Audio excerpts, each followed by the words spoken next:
6 মাস লাগতে পারে, 1 বছর লাগতে পারে, 3 বছর লাগতে পারে। আমি জানি না কত সময় লাগবে, কিন্তু একটা জিনিস আমি জানি যে আমি হাল ছাড়ব না।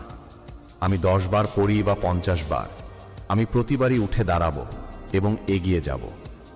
আমি জানি না কিভাবে হারতে হয়, আমি জানি না কিভাবে ভয় পেতে হয়।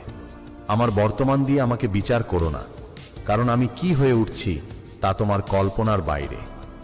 প্রতিটি ভুল আমাকে নতুন কিছু শেখায়, প্রতিটি পতন আমাকে আরও শক্তিশালী করে তোলে।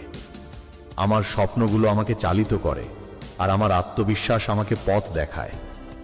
সীমাহীন আকাশ আর অফুরন্ত সম্ভাবনার মাঝে আমি আমার নিজের পথ তৈরি করব। আমি শুধু বেঁচে থাকি না, আমি জয়ের জন্য লড়ি। আমার ভেতরের আগুন কখনো নিভবে না, প্রতিটি চ্যালেঞ্জ আমাকে আরো উজ্জ্বল করে তোলে। Likey